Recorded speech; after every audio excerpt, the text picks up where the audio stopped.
pagbuo ng pamilya ang isa sa mga nakakasabik na parte ng buhay ng tao. Dahil lahat ay kailangang simulan sa umpisa kung saan ay kasama mo ang kabiyak mo sa buhay. Ang sulat na ating babasahin ngayon ay pinadala ng ating kabarangay na si Aika. Isang magalang na manugang at mapagmahal na asawa. Isang babaeng umasa na magsisimula sila ng kanyang asawa, kung saan silang dalawa lang ang magkasama. Pero dahil sa mga hindi inaasahang pangyayari ay may mga planong hindi kaagad nasunod. Kinailangan nilang tumirapan samantala sa bahay ng mami ng kanyang asawa. Maayos naman sa umpisa ang pakikisama niya sa pamilya nito. Pero para kay Aika, iba pa rin ang nakabukod silang mag-asawa. Dumating naman ang oras na nagawa nilang bumukod ng bahay pero nandun pa rin ang pakiramdam na para bang nakatali pa rin sila sa pamilya nito. Paano nga ba makukumbinsi ni Aika ang asawa niya na mag-focus ito sa kanilang pamilya? May mali nga ba sa gusto niyang mangyari para sa kanilang pamilya? Masyado na nga ba siyang nagiging makasarili? Gusto mo na bang malaman kung bakit mas pinili ni Aika na bumukod silang mag-asawa ng bahay? Handa ka na bang mainis at maiyak sa kwento ng buhay niya? Minsan ba ay nakasamaan mo na rin ang loob ang pamilya ng kapareha mo? Nagawa mo bang makipag-ayos sa kanya? Si Aika kaya? Paano niya pinili ang desisyon na gagawin niya para sa kanyang sariling pamilya? Malalaman natin ang landas na pinili niya dito sa mga kwento ng pag-ibig, buhay at pag-asa sa nangungunang Barangay Love Stories. Matagal ko ng pangarap noon na magkaroon ng sariling bahay kung saan ay makakasama ko ang pamilya ko. Yung pamilya ko na nagsimula at nabuo ng dahil sa wagas na pagmamahalan. Pero hindi naging madali para sa akin bago ko natupad ang pangarap na yon. Napakarami ko ring pinagdaan ang pagsubok para lamang masabi ko na tuluyan na kaming naging masaya ng pamilya ko. Dear Papa Dudut, itago niyo na lamang po ako sa pangalang Aika. 37 years old at nakatira dito sa Cavite. Ang pakikinig sa radyo ang halos araw-araw na libangan ko dito sa bahay. Lalo na kapag wala akong ibang kasama. At kailanman ay hindi naalis sa inyong istasyon na Barangay LS 97.1 ang radyo namin. Pinaka-paborito ko rin ang programa ninyo na Barangay Love Stories. Dahil palaging may life lesson na naiiwan ng bawat istorya na inyong iniere. At sana'y makapag-iwan din ng aral sa ating mga tagapakinig ang kwentong ito ng buhay ko. Nakilala ko ang first boyfriend ko, si Ponzi, sa isang church service. Maraming taon na ang nakalipas. Sa unang beses pa lamang na nagkwentuhan kami ay magana ang loob ko sa kanya. Kaya nga nasundan pa ang araw na nagkita at nagkasama kami. Nauwi yon sa ligawan, nasundan ng ilang taon na relasyon. At nauwi sa planong pagpapakasal, Papa Dudut.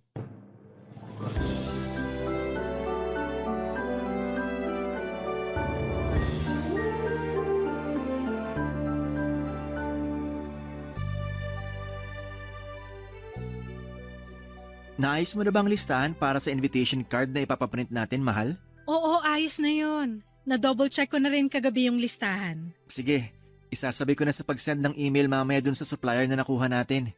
Okay. Mahal, tumawag nga pala yung pinsan ko. Nagre-request siya na kung pwede raw tayo magdagdag ng vegetable dishes sa menu natin sa reception. Vegetarian kasi siya. Walang problema. May mga seafood din naman akong pinalagay sa menu para sa reception natin. Hindi rin kasi siya kumakain ng seafood. 100% vegetarian kasi siya eh. Ganun ba? May iba kasi akong kilala na vegetarian pero kumakain pa rin ng seafood. Pero ako nang bahala na magpadagdag ng vegetable dishes sa menu natin. Thank you, mahal ko. Wala yon. Iilan lang naman ang bisita sa kasal natin. Kaya gusto ko na ma-enjoy nilang espesyal na araw sa buhay natin. Ay, thank you talaga kasi palagi mong pinagbibigyan ng lahat ng request ko. Nag-give and take lang naman tayo kasi pati ikaw, pinagbibigyan mo rin naman ng mga request ko. Kagaya nung kunin nating ring bearer at flower girl yung 2 pamangkin ko. Tapos pumayag ka rin na isama natin sa bridesmaids yung 2 pinsan ko. Kilala ko naman sila, kaya ayos lang din sa akin. Oh, magmerienda muna kayo. Nagluto ako ng ginataang bilo-bilo para sa inyo. Ilalagay ko na tong tray ng pagkain dito sa lamesa at kumuha na lang kayo, ha? Ayan, sakto. Kasi nagugutom na rin ako sa ginagawa naming pag-aayos dito para sa kasal, Mami. Kaya nga naisipan ko na magluto ng paborito mong merienda. Thank you po, tita. Anong tita? Sabi ko naman sa'yo na mami na rin ang itawag mo sa akin. Sige po. Mami. Kukuha na po ako nitong mangkok ng ginataang bilo-bilo at nagugutom na talaga ako. Sige lang, Ponsi. May mga kailangan pa ba kayong asikasuhin o idagdag para sa kasal nyo? Halos kumpleto na rin po lahat. Hindi rin naman po kasi sobrang daming iimbitahan namin sa kasal kaya kaunti lang din ang dapat na asikasuhin. Maganda nga yung ganyan na pamilya at ilang kamag-anak at kaibigan lang ang invited. Para hindi na rin kayo masyadong mapagod sa pag-aasikaso ng lahat. Ay, ano palang balak nyo pagkatapos ng araw ng kasal nyo? Ang ibig kong sabihin, saan nyo balak na magstay habang hindi pa pwedeng tira ng bahay nyo? Napag-usapan na po namin ni Ponzi ang tungkol dyan. Uupa po muna kami ng apartment para sa aming 2. Tama po si Aika, Mami. May nakita na rin po ako na apartment na malapit lang din sa opisina ko. Mangungupahan pa kayo? Opo, pero yung mura at maliit na apartment lang po ang balak naming upahan pansamantala. Para rin po makatipid kami kahit paano sa gastos. Kung nagtitipid pala kayo, bakit hindi na lang muna kayo dito tumira sa bahay natin? Mas makakatipid kayo kaysa umupa pa kayo ng apartment. Tapos, kapag naayos na yung bahay na pinapagawa nyo, saka kayo lumipat doon. Pwede naman po pero ang napag-usapan po kasi namin ni Ponzi, uupa na lang muna kami ng apartment para hindi kami sumiksik dito sa inyo. Ay malaki tong bahay namin, kaya wala kang dapat alalahanin. Wala rin namang ibang gagamit ng kwarto ni Ponzi kapag umalis siya, kaya dumito na lang muna kayo. Kesa magbayad kayo ng pang-upa sa apartment, idagdag nyo na lang yung pambayad dun sa pinapaayos nyong bahay. Alam mo, mahal, tama si Mami. Dito na lang muna tayo sa bahay namin pagkatapos ng kasal natin. Magre-resign ka na rin naman sa trabaho mo, di ba? Oo. Sakto. Hindi ka maboboard dito sa bahay kasi makakasama mo si Mami at ang mga kapatid ko kapag nasa trabaho na ako. Ano, ayos lang ba sa'yo? Sige, ayos lang. Walang problema sa akin, mahal. Papadudot ilang buwan ding nanligaw noon sa akin si Ponzi. Siya pa nga nagsabi na gusto niyang makilala ang mga magulang ko na noon ay nakatira sa Bulacan. Taga Bulacan kasi talaga ako at sa Cavite lang ako na-assign na magtrabaho. Kaya doon na rin ako halos tumira. Nang dalhin ko siya noon sa Bulacan at pinakilala sa mga magulang ko bilang manliligaw ko, kagad siyang nagustuhan ng mga ito. Natuwa sila kasi pala kwento daw si Ponzi at napaka-komportable nilang kausap ito. Pagkalipas ng 1 linggo pagkatapos ko siyang ipakilala sa mga magulang ko ay sinagot ko na rin si Ponzi, papadudot. Ang pakikipagrelasyon kay Ponzi ang desisyon na kahit kailan ay hindi ko pinagsisihan. Wala kasi siyang ibang pinaramdam sa akin kung hindi puro pagmamahal lang. Ang dami niya na ring naging plano noon para sa future namin. Sa first anniversary nga namin, nagulat ako sa naging regalo niya sa akin. Kumuha na pala siya ng bahay na hinuhulugan para sa aming 2. Halos maiyak ako noong gabi na yon kasi pakiramdam ko. Parang nananaginip lamang ako. At ilang buwan ang lumipas, nagplano na rin kami na magpakasal. Dahil hindi pa maayos ang bahay namin noon ay tumira muna kami sa bahay ng mami ni Ponzi kasama ang kapatid niya, Papa Dudut.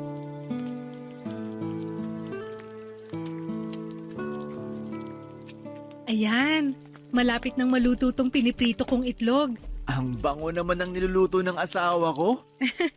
Anong mabango rito? Pritong itlog lang to. Hindi pala yan yung mabangong naaamoy ko. Ikaw pala yun, kaya pala lalo ako nagugutom. Paamoy nga ulit ako sa asawa ko. Mahal, tigilan mo nga yung pag-amoy na ginagawa mo sa leeg ko. Baka umuwi na si Mami at makita niya tayo. Ano naman kung makita tayo ni Mami? Mag-asawa naman tayo eh.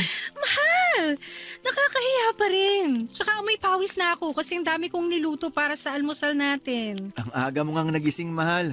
Hindi na kita na malayang umalis sa tabi ko. Naghihilig ka pa kasi kanina nung magising ako. Tapos ayan, nakapagluto na ako ng tosino, sinangag at itong mga sunny side up egg.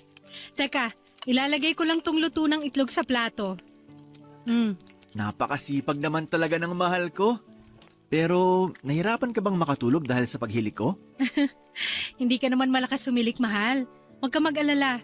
Akala ko napupuyat kita dahil sa lakas ng hilik ko eh. May oras na nagigising ako sa madaling araw pero nakakatulog din naman ako kagad. Kapag gano'n na nagigising ka ng dahil sa hilik ko, tapikin mo lang ako kahit sa braso. Kahit ilang tapik pa hanggang sa maalimpungatan ako tumigil sa paghilik. Basta wag mo lang akong sasampalin ng malakas ha. Grabe ka naman! Hindi ko naman kailangan gawin na sampalin ka pa para lang huminto ka sa paghilik mo. Baka lang kasi naiinis ka kasi nga napuputol yung sarap ng pagtulog mo. Nasanay naman na ako kaya hindi mo kailangan na mag-alala ng ganyan. Masasanay ka talaga kasi araw-araw na tayo magtatabi sa kama. Teka, magbabanyo lang pala muna ako. Sige, patapos naman na ako rito. Ipagtitimpla na rin kita ng kape mo. Okay na siguro tong 5 pritong itlog para sa amin. Ilalagay ko na sa lamesa tong plato ng mga pinrito kong itlog. Ang bilis namang uminit sa labas ngayon, oh. Oh, Aika. Hi, Mami! Saan po kayo galing? Sa Zumba session sa may clubhouse. Kapag ganitong araw ng linggo, maaga talaga akong pumupunta doon para magpapawis. Kaya po pala nung gumising ako kanina, nakita ko po kayong lumabas ng bahay. Oo, maaga rin kasi talaga kaming nag-uumpisa para hindi gaanong abutan ng sikat ng araw. Kung gusto mo, pwede ka ring sumama sa akin doon. Magandang exercise ang Zumba para sa katawan natin. Naku, wala po akong hilig sa mga Zumba o exercise pero sige po. Sasama po ako minsan kapag sinipag ako. Sakto rin po ang uwi niyo kasi katatapos ko lang po magluto ng almusal natin. Naku, hindi pala kita nasabihan tungkol sa almusal ng mga anak ko. Bakit po? May mali po ba sa niluto ko? Ay, yung 2 nakababatang kapatid kasi ni Ponzi, magkaiba sila ng gustong luto sa itlog. Yung isa, gusto niya na puro egg white lang. Yung bunso ko naman, gusto niya na yung egg yolk lang ang para sa kanya. Kaya kailangan na magkahiwalay ang prito ng egg white sa egg yolk. Since luto na to mga to, hindi po ba pwede na ihiwalay na lang natin yung egg yolk sa egg white? Naku, hindi nila kakainin kapag ganun ang ginawa natin. Pero sige, ako na lang ang magpiprito mamaya ng para sa kanila. Sigurado naman ako na hindi pagising yung mga yon.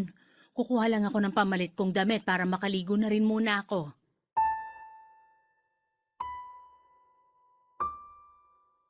Papadudot pangalawa sa 4 na magkakapatid ang asawa ko. Ang ate niya ay wala na sa bahay dahil may sarili ng pamilya na nakatira sa ibang bansa. Ang 2 mas nakababata niyang kapatid ay nag-aaral pa noon sa kolehiyo. May kayang pamilya ni na Ponzi dahil maraming negosyo ang mami niya. Malaki rin ang bahay nila kaya may sarili kaming kwarto ng asawa ko. Pero sa totoo lang, ayoko sa ideya na doon muna kami mag-stay sa kanila pagkatapos ng kasal namin. Ang gusto ko kasi talaga ay magkaroon kami ng solong bahay ni Ponzi. Kaya nga naiyak ako sa tuwa noong malaman ko na kumuha na si Ponzi ng bahay para sa aming 2. Isang foreclosed na bahay ang nakuha ni Ponzi, pero marami ang kailangang ayusin doon. Kaya medyo natagalan talaga ang pag-aayos niya doon. Kaya naman wala akong naging choice kung hindi ang pumayag na doon muna tumira pansamantala sa bahay ng mami niya pagkatapos ng kasal namin. Magkasundo naman kami ng mami ni Ponzi, Papa Dudut. Hindi lang talaga ako sanay na maraming kasama sa bahay. Siguro kasi solong anak ako ng mga magulang ko. At nang lumipat ako sa Cavite para magtrabaho ay solo ko rin ang apartment na tinitirhan ko noon. Pero nang tumira ako sa bahay ni na Ponzi, sobrang nanibago ako, Papa Dudut. Ang dami kasi namin sa bahay at hindi rin ako sanay na may ibang tao na inaasikaso. Tapos ay pumayag pa ako na mag-resign sa trabaho kaya palagi lang talaga akong nasa bahay. Advice din kasi ng OB ko na tutukan ang pag-aalaga sa katawan ko para mabigyan ko na kaagad ng anak ang asawa ko. Ang sabi naman ni Ponce, pansamantala lamang yon. Sa oras na maging tuluyan ng maayos na ang sariling bahay namin, lilipat na kami kaagad doon. Kaya naman wala akong nagawa kung hindi ang sumang-ayon na lamang sa kanya. Iniisip ko na lamang na maswerte ako kasi mabait ang biyenan ko.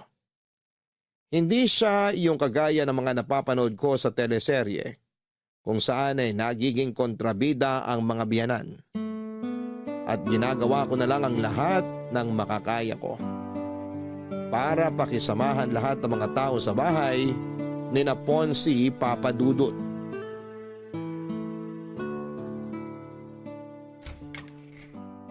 Ay, buti na lang wala masyadong traffic pa uwi.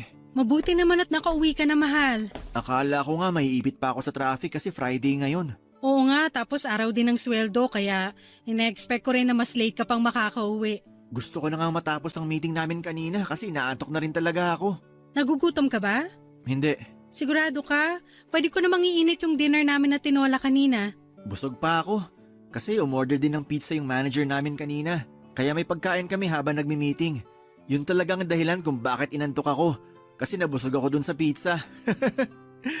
Ay, baka higa nga muna dito sa kama natin. Sandali lang, ikukuha muna kita ng pambahay. Mamaya na. Huwag ka munang umalis dito sa tabi ko. Hindi ka ba muna maliligo o magpapalit ng damit? Mamaya na.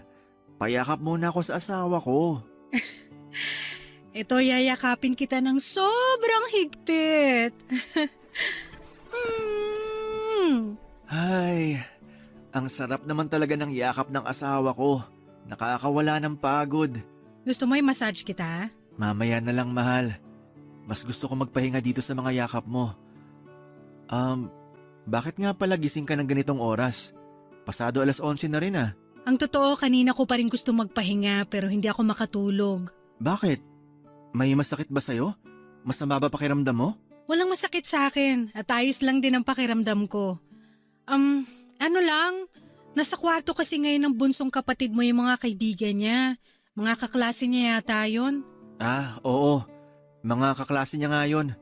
Nabanggit ni Mami kahapon na may kailangan silang tapusin na research paper, kaya mag-overnight sila dyan. Masyado ba silang maingay kanina? Medyo maingay nga sila. Puro lalaki kasi sila doon sa kabilang kwarto tapos ang lalakas pa ng boses nila. Nag-video game pa nga yata sila kasi ang lakas ng sound ng TV nila doon. Hindi ko nga alam kung nagawa ba nila yung sinasabi mong research paper nila. Pasensya ka na sa kanila, mahal. Medyo maingay talaga sila kapag magkakasama. Okay lang naman pero sana naisip nila na may iba pa silang kasama dito sa bahay. Katabi pa naman natin yung kwarto nila kaya rinig ko talaga yung mga ingay nila. Gusto mo ba na kausapin ko yung kapatid ko bukas? Wag na!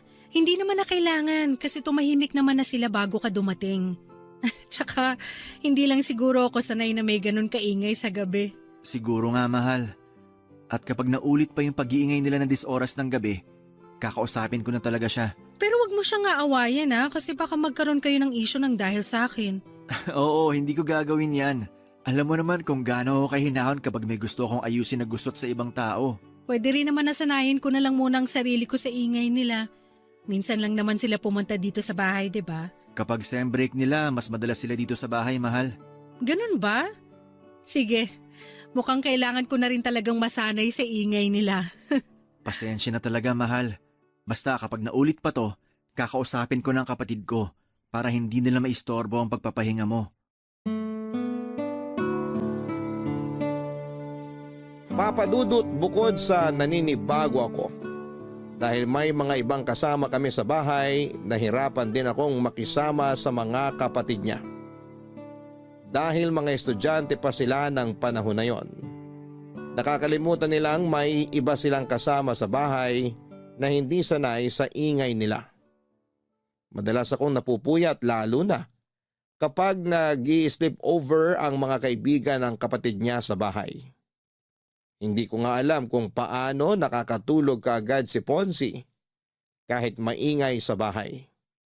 O baka dahil sanay na siya sa mga ganong ingay ng kapatid niya at mga kaibigan nito.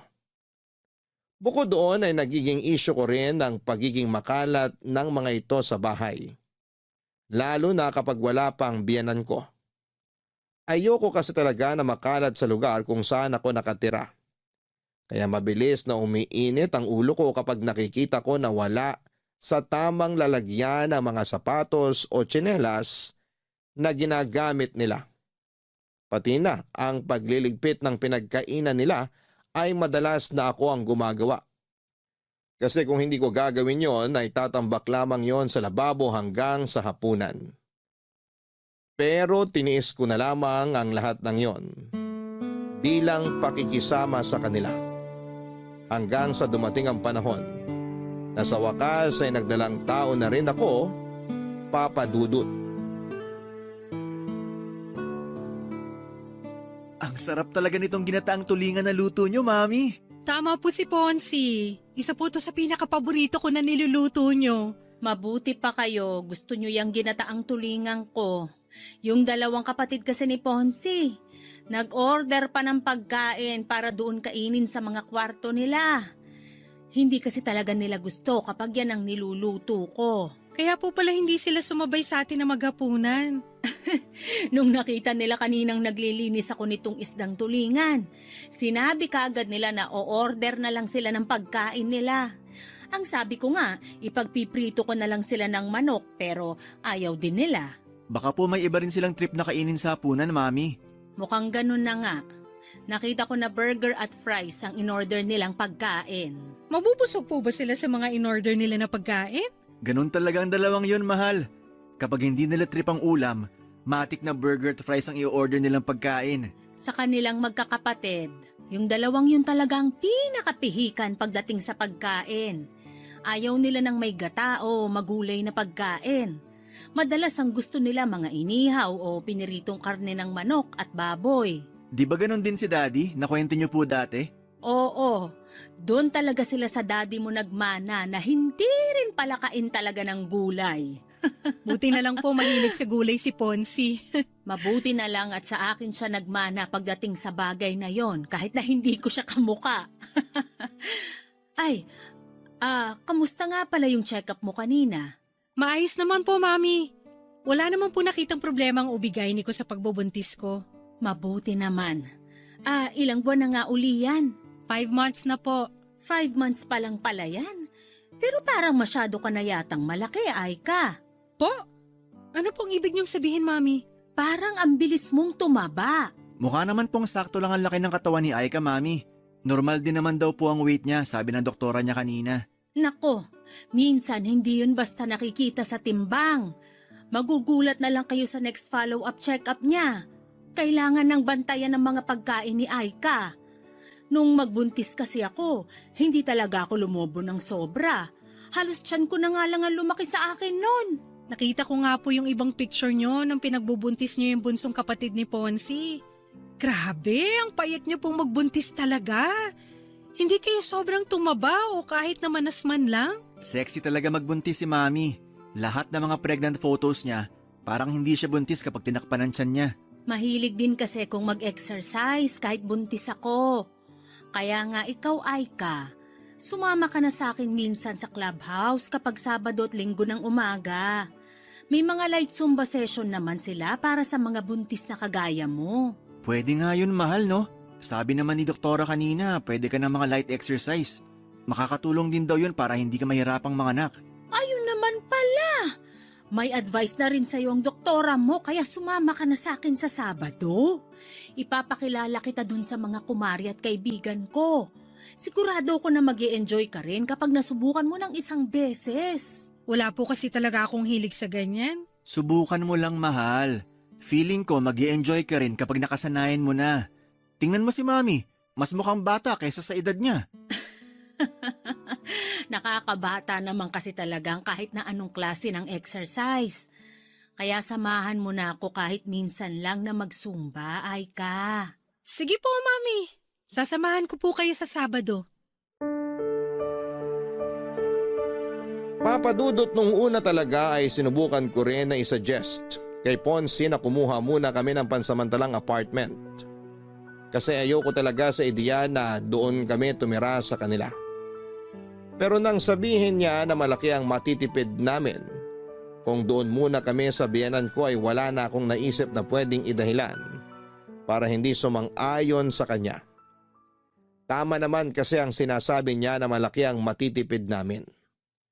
Malapit kasi ang bahay nila sa opisina kung saan siya nagtatrabaho. Kaya wala talaga akong choice kung hindi ang pakisamahan ng lahat ng kasama namin sa bahay.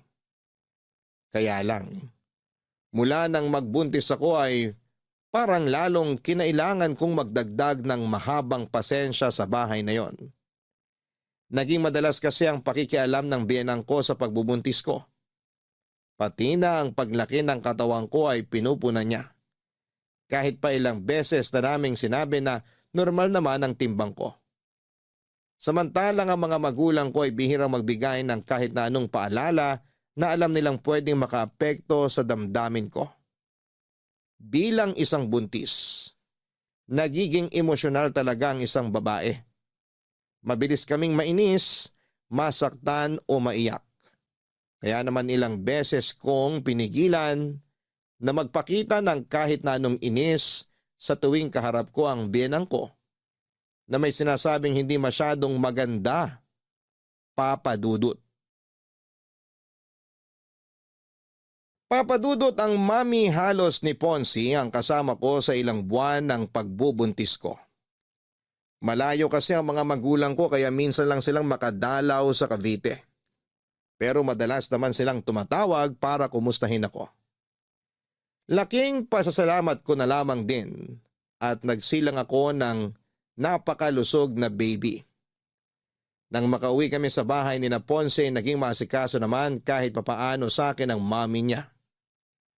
Ayun nga lang, napipilitan akong sumama kay mami ng ilang beses sa pagsusumba niya sa clubhouse. Kahit na hindi ko to nai-enjoy talaga.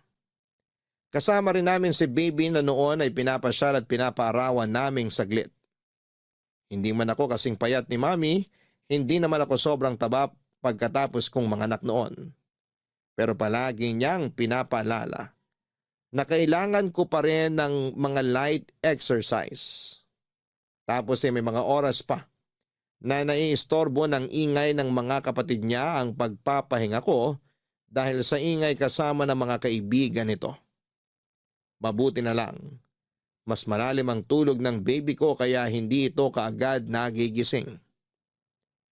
Ang lahat ng pagod na nararamdaman ko noon, kaagad na nawawala kapag hawak ko na ang baby ko. Totoo pala yung sinasabi nila na ang pagkakaroon ng anak ang isa sa mga pinakamasayang bahagi ng buhay ng isang babae. At ilang buwan pa ang lumipas noon. Sa wakas ay nakalipat na kami ni Ponce sa sarili naming bahay, Papadudot.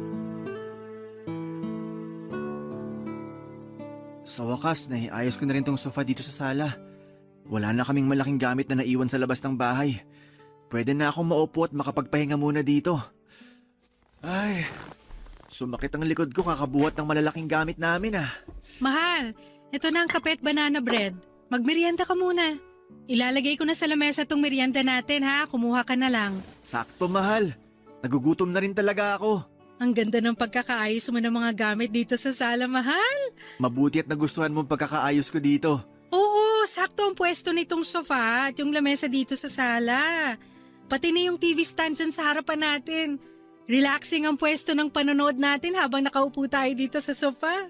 Ang bibigat nga din ng mga gamit na pinaasa ko kanina. Lalo na tong sofa. Sabi ko naman sa'yo, huwag muna tayong bumili ng malalaking gamit kanina sa mall. Ayos lang. Kasi importante na malagyan na ng mga gamit ng bagong bahay natin. Kaya pinagsabay-sabay ko nang bilhin kanina itong mga furniture at ibang appliances. Mahal, ang sarap nitong banana bread ah. Saan mo binili to? Diyan lang sa labas. Buti nga may malapit na bakery dito sa bahay natin. Hindi ako mahihirapang bumili ng pang-almusal o merienda natin. Mukhang masarap din yung iba nilang tinda na tinapay dun. Tapos may malapit din na sari-sari store na halos katapat lang ng bakery na nakita ko. Sakto. Hindi mo na kailangang pumunta sa malayo para makabili ng mga pagkain at iba pang kailangan dito sa bahay. Oo, kina mami kasi ang layo ng mga tindahan mula sa bahay nila. Kaya hindi ako masyadong nakakalabas noon. Kaya nga kapag nag-grocery si Mami, maramihang supply na talaga ng pagkain at iba pa niyang kailangan ng binibili niya. Ayaw niya rin kasing lumabas-labas ng bahay kasi malayo talagang tindahan dun sa bahay eh. Sa bagay, nakakatamad talaga na maglakad ng malayo kung toyo o suka lang naman ang bibilhin mo. Mahal. Pasensya na pala kung hindi na ako nakatulong sa pag-ayos dito sa sala. Ang tagal kasi bago nakatulog ni baby sa kwarto. Ayaw niyang tumigil sa pag-iyak mula nang makauwi tayo galing sa mall. Narinig ko nga. Mukhang naninibago pa rin siya hanggang ngayon dito sa nilipatan natin. Pangatlong araw pa lang din kasi natin ngayon, kaya sigurado kung nakakaramdam pa rin siya ng pagbabago sa paligid niya. Pero grabe, ang sarap sa pakiramdam na nakatira na tayo sa sarili nating bahay. Simula pa lang to, mahal. Simula pa lang to ng pagtupad natin sa mga pangarap natin. Oo, sa wakas. Mas nararamdaman ko nang naaabot natin ang mga plano at pangarap natin. Pasensya na, mahal, kung medyo na-delay ng konti ha. Hindi mo kailangang humingi ng pasensya. Dahil alam ko naman na ginagawa mo ang lahat para sa pamilya na to. Basta babawi ako sa inyo ng anak natin, mahal. Ito na ang totoong simula ng pagtupad ko sa mga pangako ko sa iyo bilang asawa mo.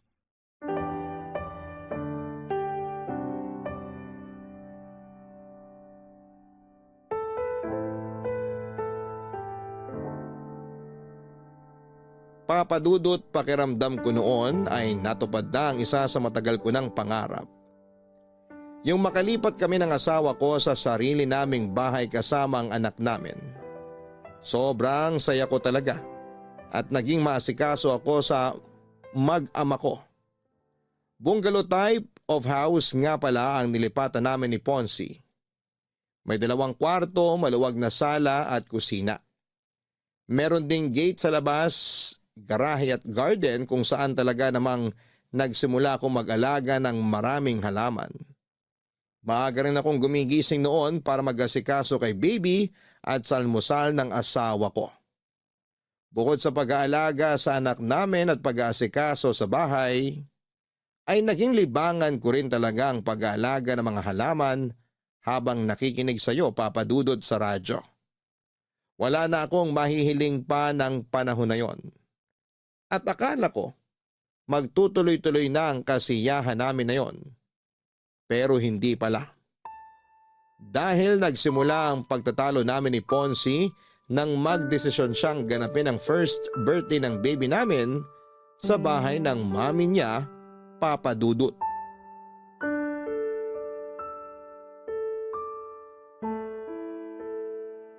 Ang dami namang hugasin dito sa lababo. Makapaghugas nga muna. Mahal? Anong ginagawa mo dito sa kusina? Hindi mo ba nakikita? Maghuhugas ako oh. Oo nga, nakikita ko. Ang ibig kong sabihin, bakit ikaw ang gumagawa niyan? Nakita ko kasi natambak yung mga hugasin dito sa lababo kaya inasikaso ko na. Tsaka hindi naman ako hahanapin sa sala kasi nandun si baby kasama ang mami mo at ang mama ko. Ay, ang dami naman mga baso rito. Dapat pala disposable na lang ang ginamit natin. Tulungan na nga kita sa pagliligpit mo, mahal. Wag na, kaya ko na to. Sige, ako na lang magpupunas ng mga mababanlawan mo ng baso at plato mamaya. Paubos na rin pala tong dishwashing liquid. Ay! Teka, alam ko meron pang isang bote si mami na nakatabi dito eh. Hanapin ko lang saglit dito sa kahon sa may lamesa. Nakita ko na. Eto, mahal oh. Lagay mo na lang muna dyan sa tabi. Gagamitin ko yan pag wala nang laman tong bote sa lababo. Sige. Mahal? Galit ka ba? May dahilan ba para magalit ako? Hindi ko alam. Parang wala naman. Wala naman pala. So bakit mo natanong kung galit ako? Mahal, ano ba talagang problema? Sabihin mo na sa akin. Wala akong problema. Ano ang kinakagalit mo? Okay, sige. Hindi ako galit, mahal. Medyo naiinis lang ako. Naiinis ka saan? Hindi mo ba talaga alam kung saan ako naiinis? Dahil ba to sa birthday party ni baby na dito natin ginawa sa bahay ni Mami? Hindi na ako magsisinungaling. Oo, ang sagot ko sa tanong mo na yan. Akala ko ba okay lang sa'yo? Paanong hindi magiging okay sa akin? Nakapagdesisyon ka na. Pasensya na, mahal. Akala ko kasi ayos lang talaga sa'yo. Mahal, alam mo kung gaano ako ka-excited na makalipat na tayo sa wakas sa sarili nating bahay. At akala ko ganun ka rin, na masaya ka rin kasi may sarili na tayong bahay. Masaya naman ako. Sino bang may sabing hindi? Kung talagang masaya ka, bakit kailangan mo pang pumayag na dito mag-celebrate ng first birthday si baby? Mahal, first birthday to ng anak natin. Alam mo ba kung gaano kahalaga yun? Sina mama at papa nga kanina pa nagtatanong kung bakit hindi raw tayo nag-celebrate sa bahay natin. Akala nila, kaya tayo lumipat tong nakaraang buwan para saktong dun tayo mag-celebrate sa bahay natin. Pero hindi. Hindi natin ginamit yung pagkakataon na gawing mas espesyal sana ang birthday ni baby. Mahal, huwag ka nang umiyak. Naiinis lang ako kasi sobrang excited ko na gumawa na tayo ng maraming memory sa sariling bahay natin. Tapos para magkaiba naman pala tayo ng mga plano sa buhay. Parang hindi ka naman talaga masayang tuparin lahat ng pangako mo sa akin. Mahal, hindi totoo yan. Sorry na. Matagal na rin kasing naplano ni Mami tong birthday party ni baby. Pero ito, promise ko sa'yo, sa mga susunod na birthday party niya, doon na natin palagi gagawin sa bahay natin. Hindi na tayo magsa-celebrate sa ibang lugar.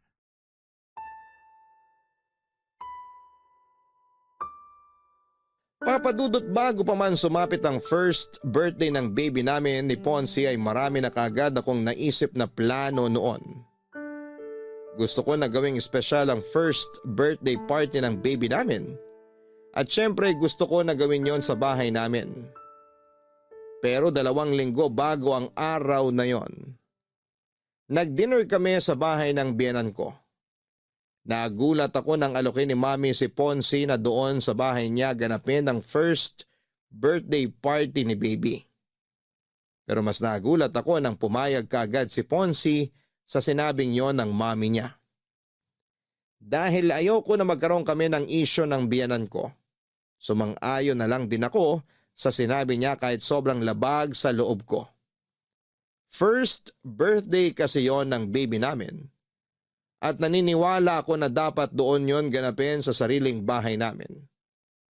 Nang dumating nga noon ang mga magulang ko sa first birthday party ni baby, pasimple silang nagtanong kung bakit hindi sa bahay namin ginanap ang party na yon. Sinabi ko na lang na matagal nang napagkasunduan ni na Ponzi at ng biyanan ko na ganapin yon sa bahay nila, Papa Dudut. Papa Dudut, nagkaayos din naman kaagad kami ni Ponzi noon.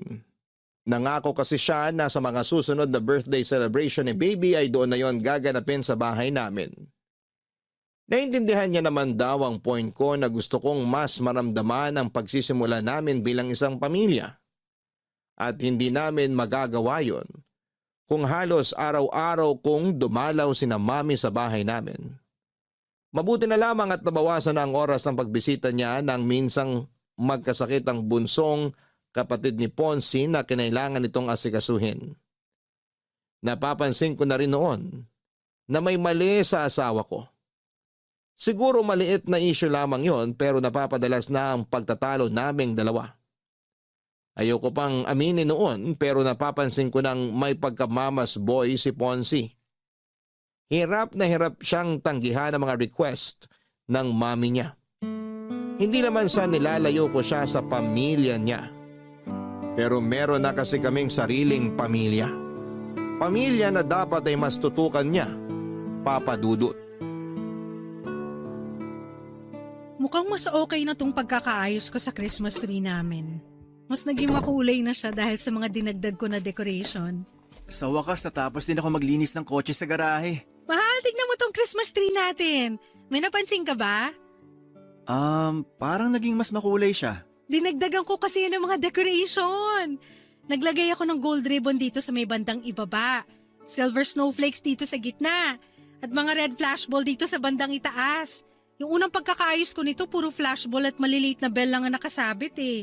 Kaya namili ako ng mga pandagdag na decoration. Kaya pala mas naging buhay ang dating nitong Christmas tree natin. Talaga? Mas gusto mo ba to kaysa sa unang pagkakaayos ko nito ng isang linggo? Oo, mahal. Mas gusto kong pagkakaayos mo ngayon dyan sa Christmas tree. Ay, mabuti naman. Parang pang-apat na beses ko na yatang inaayos ang mga decoration nito. Napansin ko nga yan. Na palagi kang may napapansin sa mga decoration na nakasabit dyan. Gusto ko kasi na sobrang ganda nito lalo na sa Pasko. Yun din naman ang gusto ko, mahal. Kaya nga sobrang thank you sa effort na ginagawa mo para mas mapaganda pa ang Christmas tree natin. Wala yun. Siyempre excited lang talaga ako na mag-celebrate ng first Christmas kasama si baby. Nabalot ko na nga rin pala yung mga regalo natin para sa ibang inaanak natin. Nandyan na rin sa ilalim ng Christmas tree. Parang ang daming regalo nito ah. Hindi pa nga kumpleto yan eh kasi may mga regalo pa ako na hindi napabalot. Yung mga regalo natin sa mga pamangkin natin at mga kapatid mo. Mabuti na lang talaga at maaga tayong nakapamili. Ayoko rin kasi talaga nang nakikipagsiksikan sa mga tao sa mall. Kahit alam ko na mas malaki ang discount kapag malapit ng Pasko, hindi pa rin tayo pupunta doon. Mas pipiliin ko pa rin yung araw na makakapamili tayo ng wala masyadong stress. Ay naku, ako rin. Ayoko na masyadong stress kapag namimili tayo lalo na't kasama natin si baby. Naalala ko tuloy nung tuwang-tuwa siya habang nasa mall tayo. Ang dami niya kasing nakikita na bago sa paningin niya. Kaya dalasan natin ng pamamasyal para hindi siya manibago sa tuwing lalabas tayo. Mabuti naman at naisip mo yan. Dahil plano ko na rin sabihin sa'yo yan. O nga pala, bukod sa buttered shrimp, smoked salmon pasta at graham de leche, ano bang request mo na iluto ko para sa Noche Buena natin? Okay na yun, mahal. Ang dami na nga nung mga binanggit mo eh. 3 klaseng pagkain lang yung sinabi ko. Oo, alam ko. Pero hindi mo na kailangan damihan ng iluluto mo. Sigurado kasi ako na marami ring iluluto si Mami para sa Noche Buena. Baka hindi na natin matikman lahat kung dadamihan natin ng dalang pagkain sa bahay niya.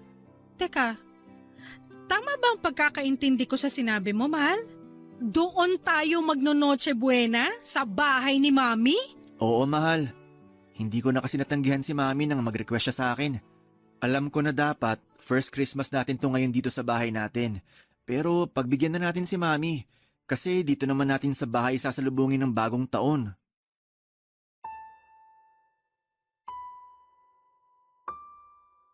Papadudot na gulat ako nang sabihin ni Ponce na doon kami magpasko sa bahay ng mami niya. First Christmas celebration dapat namin yon sa sarili naming bahay. Pero mas pinili niya na gawin yon sa bahay ulit ng mami niya. Ang nakakainis pa doon, yung paggawa niya ng desisyon na hindi man lang tinatanong kung ayos lang ba sa akin. O siguro'y alam niya rin na hindi ako tatanggi pa. Kaya hindi niya na ako tinatanong pa. Sobrang nahirapan talaga akong itago ang inis na nararamdaman ko noon. Gustong-gusto kong awayin ang asawa ko. Pero dahil ayoko na dumating ang araw ng Pasko na hindi kami magkasundo ay pinakalma ko na lamang ang sarili ko. Kahit paano ay kumalma naman ako nang mangako siya sa akin na dito kami sa sarili naming bahay magse-celebrate ng bagong taon.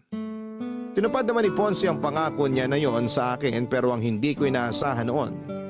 Kasama naming sasalubungin ng bagong taon ang mami at mga kapatid niya sa bahay namin, Papa Dudut.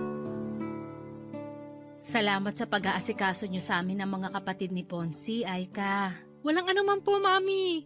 Sana po nag-enjoy kayo sa pagse-celebrate natin ng bagong taon dito sa bahay namin. Siyempre naman, ang sasarap ng mga hinanda mong pagkain. Sabi ko naman po sa inyo, mas masarap na magluto ngayon ng asawa ko eh. Napansin ko rin yan sa dami ng mga nakain ko kagabi.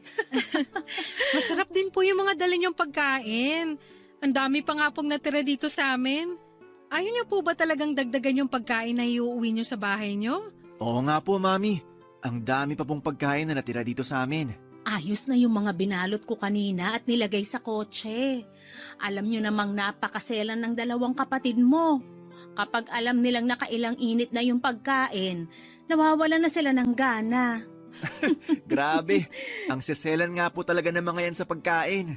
Kaya nga hindi rin talaga masyadong madami ang niluluto ko para hindi masira at masayang sa bahay namin. Aika, sigurado ka ba na ikaw nang bahala sa lahat ng kalat at ligpitin na naiwan namin sa bahay nyo? Opo, Mami. Kayang-kaya na po namin ni Ponsi yun. Pasensya na at medyo naging makalat yung dalawang anak ko ha. Ayos lang po. Tuwang-tuwa naman si Baby sa kanilang dalawa kagabi. Oo nga po. Hanggang ngayon ang himbing ng tulog ni baby sa kwarto namin. Namiss lang din ng mga kapatid mo yung anak mo. Kaya dalas-dalasan nyo sana ni Aika ang pagdalaw sa bahay. Sige po, Mami. Basta maluwag ang schedule ko, dadalaw po kami sa inyo. Mabuti naman kung ganon. O sige, pupunta na ako sa sasakyan namin at baka naiinip ng mga kapatid mo doon. Salamat uli Aika ha. Happy New Year sa inyo. Happy New Year din po, Mami. Mag-iingat po kayo. Bye-bye. Ako na magsasara nitong gate. Sige, mauna na akong pumasok sa loob ng bahay.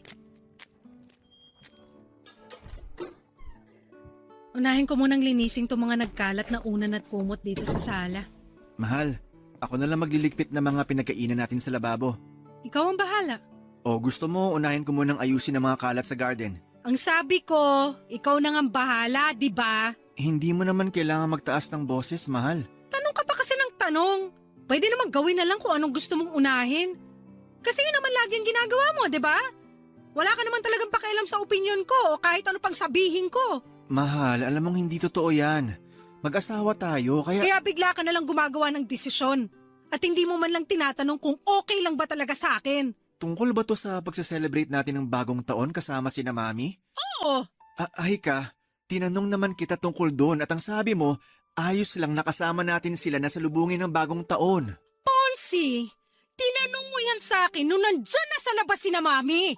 Alam nga namang humindi ako at palisin ko sila, di ba? Alam mo, akala ko talaga naiintindihan mo na ako pero hindi pala. Sorry. Akala ko talaga walang issue sa'yo na kasama natin ang pamilya ko. Wala naman talagang issue sa akin na makasama natin sila. Ang issue dito, hindi mo pinapaalam sa akin na maayos yung mga desisyon na ginagawa mo. Akala ko ba dalawa tayo sa relasyon na to? Pamilya tayo, di ba? Bakit hindi ko maramdaman yon? At bakit ayaw mo hayaan na makapagsimula tayo ng tayo lang ng anak natin? Ponsi, hindi naman sa pinagdadamot kita sa pamilya mo. Pero sana naman, hayaan mo na makapagsimula tayo ng tayong tatlo lang ng anak natin. Yung tayong tatlo lang dito sa sarili nating bahay. At hindi natin magawa yon kung palagi tayo nakadikit sa mami mo. Yun lang naman ang hinihiling ko.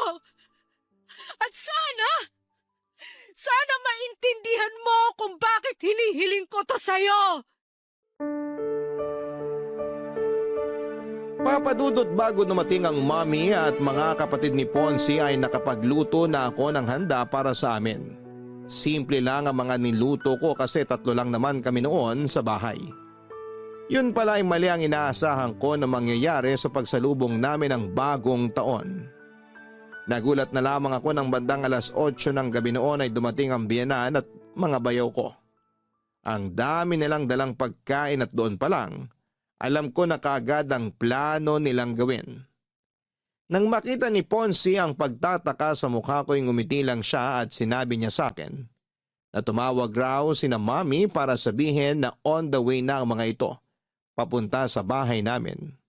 Kumbaga hindi na rin siya nakatanggi sa mga ito. Wala naman akong pinakitang hindi maganda sa Mami at mga kapatid ni Ponsi ng gabi na yon. Kagaya ng dati pinilit ko na lang na pakalmahin ang sarili ko at pakisamahan sila.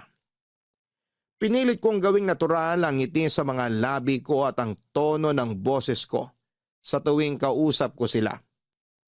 At bago tuluyang sumikat ang araw kinabukasan ay nagpaalam na rin silang uuwi na sa bahay nila.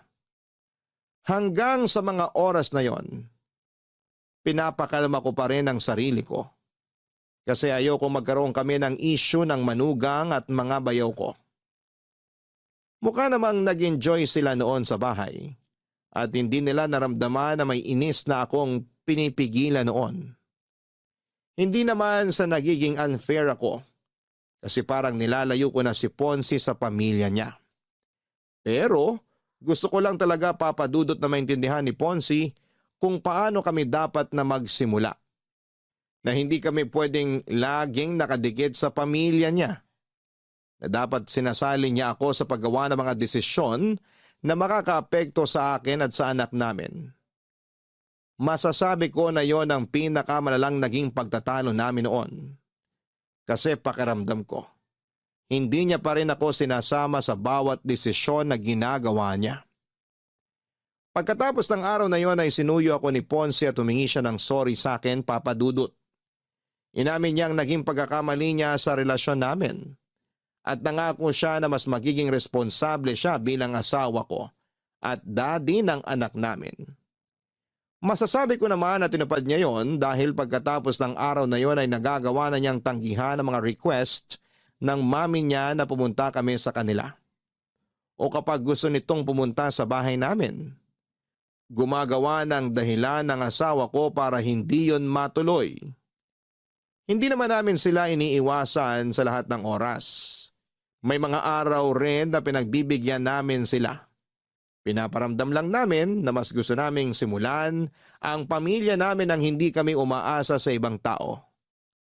Salamat po, Papa Dudut, kung sakali man na mabasa ninyo ang sulat kong ito. Sana'y nakapag-iwan ng aral ang kwento namin ng asawa ko. Hindi masama ang matutunan nating bumukod para makapagsimula ng isang bagong buhay at pamilya. Hanggang dito na lamang po ang kwento ko. And more power sa inyong programang Barangay Love Stories. Ang inyong forever kapuso at kabarangay, Aika. Maraming salamat, Aika, sa tiwala at oras na ibinigay mo para makapagbahagi ng iyong kwento dito sa aming programang Barangay Love Stories. Totoong hindi naging madali ang mga pinagdaanan mo, lalo na sa pagsisimula ng iyong pamilya. Pero humahanga ako sa naging katatagan na ipinakita mo para maabot ang iyong mga pangarap. Tandaan mo, na hanggat alam mong wala kang sinasaktan o tinatapakan na ibang tao kailanman, ay hindi mali ang desisyon na pinipili mo, lalo na kung ito ay para sa kasiyahan ng iyong pamilya.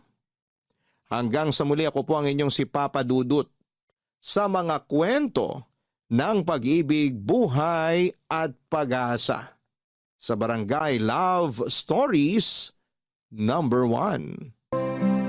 Dear Papa Dudut, matagal kong pinag-isipan kung gagawin ko ba ang sulat na ito para ipadala sa inyo. Masakit at masalimuot kasi ang pinagdaanan ko sa mga nagdaang taon na kung maaari ay hindi ko na ito gustong balikan pa. Pero naisip ko na kung hahayaan ko lang na nakatago ang kwento ng buhay ko ay baka mawalan ito ng kwenta. Gusto ko kasi na habang nabubuhay pa ako ay magsilbi akong inspirasyon at aral sa mga taong nakikinig sa inyong programa. Tawagin niyo na lamang po ako sa pangalang Shine.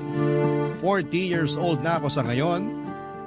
Isang edad na hindi ko inaasahan na aabutin ko pa. Isa po kasi akong cancer patient, Papa Dudut, at napunta ako sa sitwasyon kong ito dahil sa mga maling desisyon na ginawa ko noong kabataan ko. Pangatlo ako sa 5 magkakapatid bilang middle child. Ako yung laging kulang sa atensyon, laging napapabayaan, hindi pinapakialamanan. Kaya naman noong nagdalaga ako ay napunta ako sa maling direksyon, napabarkada at naging takbuhan ko sa mga panahong kailangan ko ng pagmamahal at suporta ang mga barkada. Pero sa barkadang sinamahan ko, sa kanila ako natutong magbisyo. 17 years old lamang ako noon nang natuto akong magsindi ng sigarilyo. Hindi ko naman dapat yon susubukan kung hindi lang dahil sa peer pressure. Parang one of the boys kasi ako noon at karamihan sa mga kaibigan ko ay lalaki. Mahilig silang manigarilyo noon hanggang sa sinubukan ko na ito ng isang beses. Huli na noong napagtanto kong meron na rin akong adeksyon sa sigarilyo at dinala ko ang bisyong yon. Hanggang sa pagtanda ko, Papa Dudut.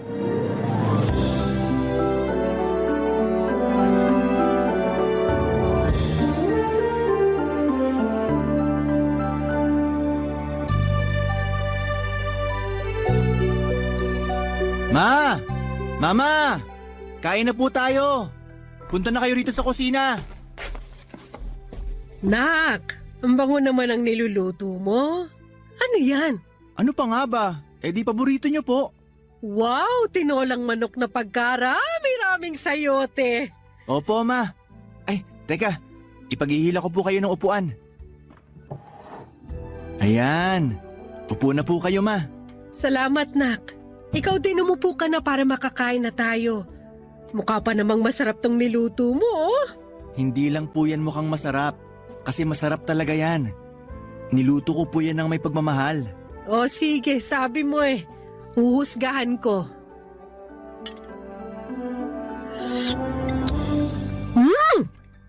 Totoo nga! Masarap! Kitams? Alam ko po na paborito niya yung tinola. Kaya inaral ko talaga paano magluto ng masarap at may pagmamahal. Salamat, Nak, ha? Hindi mo ko pinababayaan. Ang bait-bait mo sa akin. Kasi po mama ko kayo. Kaya bakit ko kayo pababayaan? Naisip ko lang naman pero kaya ko namang sarili ko, anak. Kaya hindi mo na ako dapat masyadong alalahanin. Ma, saan na naman po papunta ang usapang ito? Ang ibig kong sabihin, mag-girlfriend ka na, Nak. Kasi kung inaalala mo na wala magbabantay sa akin pag nagkaroon ka na ng...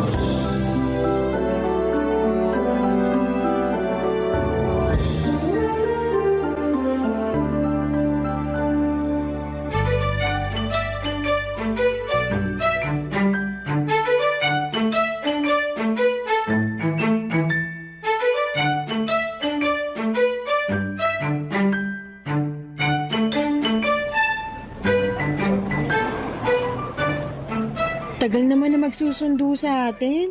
Ano ba kasing oras sinabi mo? 8:00, Sunday ngayon kaya wag niya idahilang traffic. Mag-antay ka na lang. 10 minutes late pa lang naman yung tao eh. Ay nako, kaya ayaw na ayaw ko sa mga taong late eh. Mona, dito ka nga muna saglit. Bakit? Purong ka dito. Aray, sandali. Wag mo naman akong hilahin. Ano ba ginagawa mo?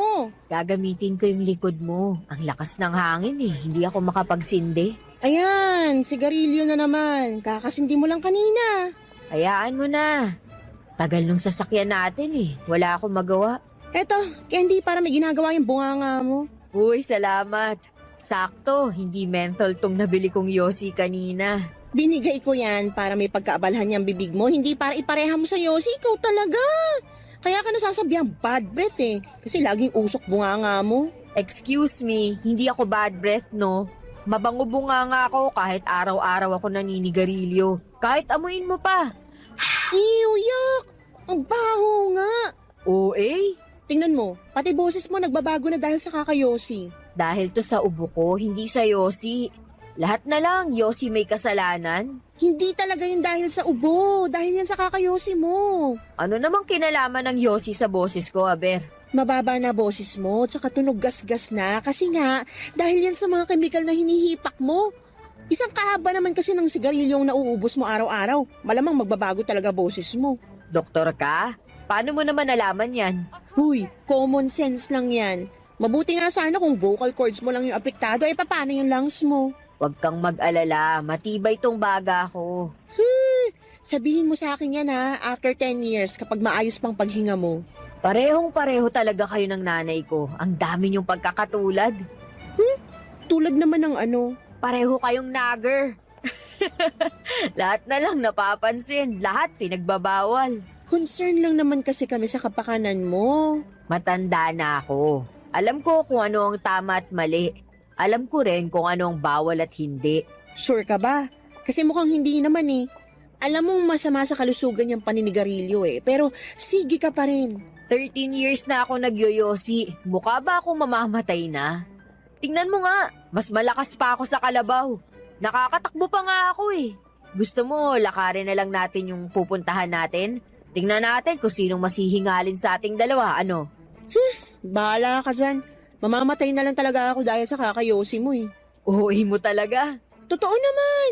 Marami ng cases ngayon ang nagkakaroon ng lung cancer dahil sa secondhand smoking. Akala mo ba ikaw lang apektado sa usok ng sigarilyo mo? Hindi, damay din ako no. Tuwing magkasama kaya tayo, lagi ko nalalanghap yung yosi mo. Eh di dun ka sa faraway para di ka magka-lung cancer. Uy, tapos alam mo ba, isang beses napagkamalan ako ng boyfriend kong nagyoyosi daw ako. Talaga? Bakit ka naman yung pagkakamalan? Malamang, amoyosi kasi ako. Sumakay ako sa sasakyan mo nung time na yun eh. Yung sasakyan mo, sa halip na air freshener, usok ng sigarilyo na aamoy. Anong sinabi mo? Sinabi ko na ikaw kasama ko. Ayun, nagets naman agad niya. Sira ulo talaga yun. Nakakabit na yung pangalan mo sa sigarilyo. Sa sobrang kaadikan mo dyan, kulang na lang, yan na rin kainin mo araw-araw. Oo na, ako na ang rina ng sigarilyo. Happy ka na? Saka na lang ako magiging masaya kapag tinigil mo ng bisyo mong yan na mukhang imposible nang mangyari. Mas posible pa yata ang pagputi ng uwa kaysa magkatotoo yung hiling ko eh. O ito na, papatayin ko na. Gina G ka naman dyan. Papatayin mo kung kailan pa ubus na. Pengi ng pabango. Hindi na kailangan. Kahit maligo ka pa ng pabango, hindi na maaalis ang amoy ng yosi sa katawan mo. Parte na yan ng body scent mo. Sige na, bago pa dumating yung sundo natin. Wala akong dalang pabango. Alcohol gusto mo? Oo, kahit ano na dyan. Noong mga panahong yon ay hindi ko alam na nagsisimula na akong makaramdam ng mga sintomas sa katawan ko. Nagkaroon ako ng ubo na hirap nang gumaling. Ubuing bata talaga ako, Papa Dudut, dahil simula pagkabata ay mahina na talaga ang immune system ko. Kaya na mga nagkaroon ako ng ubo na hindi gumagaling ay hinayaan ko na lamang ito dahil nasanay naman ako. Nataon din na flu season noon at sunod-sunod ang mga taong nagkakaroon ng ubot sipon. Kaya hindi ko ito pinansin masyado. Hindi nagtagal ay nagsimula akong makaramdam ng pagkahingal. Dati na akong madaling mapagod dahil nga sa pagsisindi ko ng yosi. Pero noong mga time na yon ay mas lumala pa ang paghihingalo ko. Minsan kahit nakahiga at nagpapahinga ay para akong tumatakbo ng ilang kilometro sa bilis ng paghahabol ko ng hininga ko. Ganun pa man ay hindi pa rin yun naging rason para magkaroon ako ng pagkabahala. Nagpatuloy ako sa buhay at nagpatuloy pa rin ang pagiging chain smoker ko. Papadudot, sigarilyo na ang naging best friend ko simula noon. Kapag masaya, stress o kinakabahan ay palagi akong nagsisindi. Kapag gusto kong magpahinga bago matulog at pagkagising sa umaga, habang nagkakape ay laging may nakaipit na stick ng sigarilyo sa pagitan ng mga daliri ko. Nakaka-addict kasi ang nicotine na dala ng sigarilyo. Sa pamamagitan noon ay kinakalma nito ang sistema ko. Lagi nga akong pinagsasabihan ng mga kakilala ko dahil minsan ay nasosobrahan na ako sa paghit-hit ng sigarilyo. Pero lagi kong sinasabi na lahat naman ng tao ay mamamatay din, kaya sinusulit ko na lamang ang buhay ko sa pamamagitan ng paninigarilyo.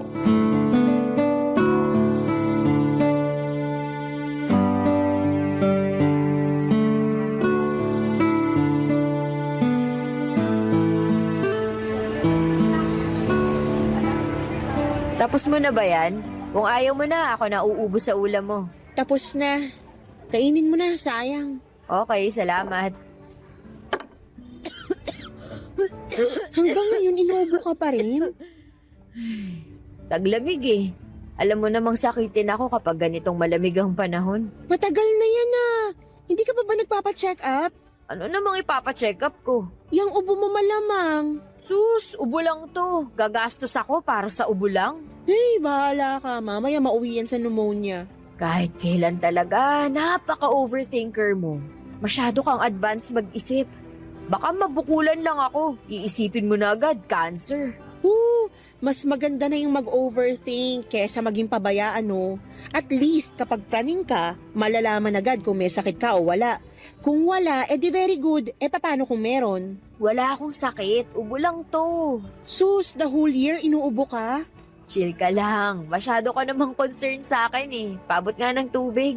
Kasi bilang kaibigan, may paki ako sa kalusugan mo. Oh, ayan yung tubig. Salamat. Katulad nga ng lagi kong sinasabi sa'yo, kaya ko na ang sarili ko. Okay lang yung maging concern ka pero yung mga simpleng bagay, hindi mo na kailangang ipag-alala pa. Sarap talaga ng malamig na tubig. Minsan kung ano pa yung akala nating mga simpleng bagay, yun pang pinagmumulan ng malalaking problema. Yung kaibigan ng tita ko akala nga niya simpleng kagat lang yung nasa binti niya nun eh. Hinayaan niya hanggang sa nagka-impeksyon, lumala. Tapos diabetic pala kaya ayun, pinutol yung binti. Iba naman kasi yun. Pabaya yung tao eh. Yang ginagawa mo, hindi pagpapabaya? Hindi. Umiinom naman ako ng gamot eh. Hala, sige, Yossi. Kakatapos ng kumain, Yossi agad. Dessert ko to. Hindi mo ba alam na masarap magyosi kapag busog? Bawal mag-Yossi rito. Matagal na akong kumakain sa karinderyang to. Pwedeng magyosi dito. Inuubo ka na nga, mag-Yossi ka pa. Ilang taon na ba tayong magkaibigan? Hindi ka pa ba sanay sa akin? Ay, hindi ka pa ba nagsasawa dyan? Wala namang mabuting dulot yung paninigarilyo mo eh. Maraming dulot to para sa akin. Palibasa, hindi mo gets kasi hindi ka naman nagsisindi. Hindi ko kailangan magsindi niyan. Mabubuhay ako kahit hindi ako nagyoyosi. Pwes ako, hindi. Amin na nga yan. Mona, bakit mo kinuha yung yosi ko? Amin na. Itigil mo na to. Masama to para sa baga mo. Ayan. Alam mo ba kung magkano yung yosing sinayang mo? 7 pesos din yun. Alam mo naman palang nagsasayang ka lang ng pera, ba't yosi ka pa ng yosi? Alam mo, yung pagiging pakailamero mo minsan sumusobra na. Ako pa yung masama ngayon, concern lang naman. Concern mo mukha mo. Alam mo namang yosi na lang yung isang bagay na pinagkakagastusan ko, pakikialaman mo pa ako. Yung pagiging gastador mo sa mga branded na damit at bag, pinakikialaman ko ba? Hindi naman, 'di ba? Oh, ba't ka galit? Nakakainis ka eh. Magkaibigan tayo, oo. Pero may boundary yun. Hindi porket best friend na kita, may karapatan ka nang gawin yung ginawa mo. Aba, sorry ha, kung gusto ko lang namang mapahaba yung buhay mo. Sorry kung ayaw kong makita kang pinapatay mong sarili mo. Hindi naman nakakamatay ang isang stick eh. Hindi nga, pero kung pinagsama-sama mo lahat ng stick ng sigarilyong nahit-hit mo, daig mo pang nag-iipon ng tali para magpatiwakal. Gusto mo na bang mamatay ng maaga? Eh di mamatay na ako mamatay. Bakalis na nga. Teka, saan ka pupunta? Shine! Bibili ng yosi. Sandali, hintayin mo ako. Hindi ko naman sinasadyang awayin si Mona noong mga time na yon, Papa Dudut. Alam kong concern lamang siya sa kalusugan ko. Kaya lang ako nainis at nagalit sa kanya ay dahil alam kong may katotohanan ang mga sinabi niya sa akin. Nag-away man ay nagpatuloy pa rin naman ang pagkakaibigan namin. Lagi pa rin niya akong sinusuway sa paninigarilyo ko. Pero wala rin naman siyang nagagawa dahil hindi ko rin naman siya sinusunod. Papa Dudut, halos 1 taong ko ring hinayaan ang mga sintomas na yon sa katawan ko. Masyado ko nakatutok noon sa pagiging alipin ng salapi. Hindi ko na napansin pa na kailangan na rin pala ng atensyon ng katawan ko. Nagsimula akong makaramdam ng chest pains, maging ang ubo ko ay lumala ng lumala sa puntong kada ubo ko ay sumasakit na ang muscles sa bandang tiyan ko. Mas nahirapan din akong huminga at kaunting kibot lang ay para bang nauubusan na ako ng hangin sa baga ko. Nagkaroon din ako ng kulay brown na plema na mas lalo kong kinabahala. Dahil sa hindi may paliwanag na nangyari sa akin, ay nagpa-check up na ako sa doktor. Kinunan ako ng x-ray at ilang lab test. Wala silang nakita sa resulta ng x-ray ko, pero noong sumailalim ako sa CT scan ay doon namin napag-alamang meron silang nakitang maliit na tumor sa lungs ko. Doon na kinumpirma ng doktor na meron akong stage 1 lung cancer. Papa Dudut. Barangay Love Stories. Barangay Love Stories. Ilang araw kong sinolo ang balitang natanggap ko, Papa Dudut. Hindi ako makapaniwala noon na sa edad na 31 ay meron akong cancer. Masyado pa akong bata at marami pa akong bagay na gustong gawin at abutin. Para bang ang malawak na future na matagal ko nang pinaplano ay biglang naputol. Hindi ko alam kung paano ko noon sasabihin ang masamang balita sa pamilya at kaibigan ko. Nahihiya akong tanggapin ang katotohanan dahil alam kong kasalanan ko rin naman ang mga nangyari. Ginawa kong kakampi sa buhay ang sigarilyo kahit na alam kong traidor ito. Usually kahit kapag ganoong meron akong pinagdadaanan, yosi po ang unang bagay na hinahanap ko. Pero sa pagkakataong yun ay hindi ko magawang tignan ang natitirang kahan ng yosi sa kwarto ko. Sa sobrang galit ko ay sinunog ko yon sa likod ng bahay at nangako ako sa sarili kong hindi na ako hahawak pa ng tabako. Totoo nga ang sinasabi nila na palaging nasa huli ang pagsisisi, Papa Dudut. Dahil sa nangyari ay napalayo ako sa mga taong nakapaligid sa akin. Agad napansin ni Mona ang pagiging mailap ko pero noong mga time na yon ay hindi ko pa kayang sabihin sa publiko ang dahilan kung bakit ako nagmumukmok. Binigyan ko na lamang ng ilang araw ang sarili ko para tanggapin ang katotohanan at saka ako nagplano kung ano ang mga sunod kong hakbang na kailangan kong gawin. Noong nag-sink in na sa isipan ko na may cancer ako ay saka lang ako naglakas loob na magkwento kay Mona, Papa Dudut.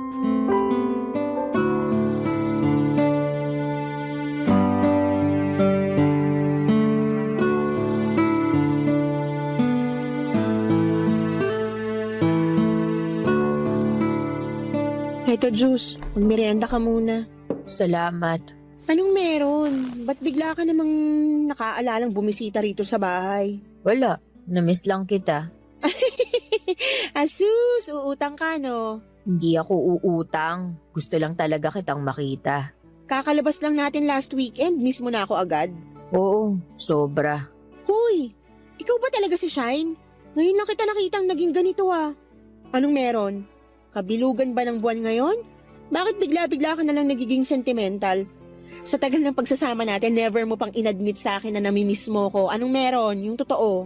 May natanggap akong balita nitong linggo lang. Anong klaseng balita? Galing ako sa ospital. Nagpa-check up na ako. Sinunod ko na yung gusto mong mangyari. O tapos? Ano yung findings? May cancer ako. Ano?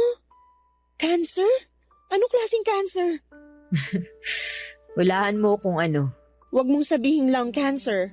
Tumpak, tama. Lung cancer nga. Alam ko sasabihin mo. Ito na pala ako sa kakayosi ko. Hindi! Ba't ko naman sasabihin yun? Oo, malakas kang magsigarilyo pero hindi ko naman gustong magkaroon ka ng ganitong klaseng sakit, no? Hindi ako matutuwa na sa ganito humantong ang lahat. Okay lang din naman kahit sabihin mo sa akin yun. Deserve ko naman. Hindi ako nakinig sa mga payo mo. Hindi ko sinunod yung mga paalala mo na itigil ko na tong bisyo ko. Heto ako ngayon, may tumor na sa baga. Gaano kalala? Maliit lang daw. Stage 1 yung cancer kaya pwede pang labanan. Ay, mabuti naman. So anong gagawin mo? Anong sinabi ng doktor? Paano yan magagamot? Sandali, isa-isa lang. Curable naman daw tong sakit ko. Talaga?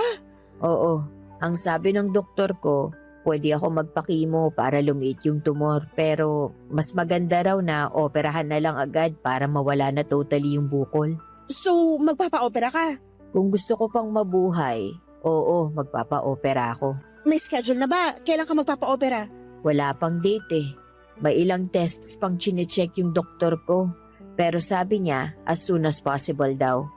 Dapat. Operahan na yun agad. Baka kumalat pa. Ay, mabuti na lang. Nakita nyo to ng mas maaga. Sabi ko kasi sa'yo noon magpa-check up ka na. Hindi na kasi normal yung ubo nun. Sana nga, hindi na lang ako nagpa-check eh. Para tuloy biglang nataningan yung buhay ko. Last week lang, ang saya-saya ko. Ang dami kong plano. Tapos ngayon, parang binagsakan ako ng mabigat na bato. Ano ka ba? Mas mabuti nga yung nalaman mo agad ngayon kaysa nalaman mo kung kailan huli na ang lahat. Ay, grabe bumawi ang mundo, no? Hindi ko inalagaan ng maayos tong sarili ko kaya ganito yung nangyari eh. Grabe man ang palang kapalaran. Ganito yung nangyari kasi kailangan mo pang mabuhay ng mas matagal. Maaga mong nalaman ng lahat kasi siguro hindi mo pa talaga time. Kumbaga, binigyan ka ng second chance para baguhin ang mga mali, para ayusin ang lahat. Yun ay kung magiging successful ang operasyon. Sabi mo nga, maliit lang yung tumor kaya tiwala ako na kayang-kaya yung tanggalin ng mga doktor. Basta pagkatapos niya na, please lang, tumigil ka na sa paninigarilyo. Hindi na nga ako makatingin sa anumang yosi ngayon eh.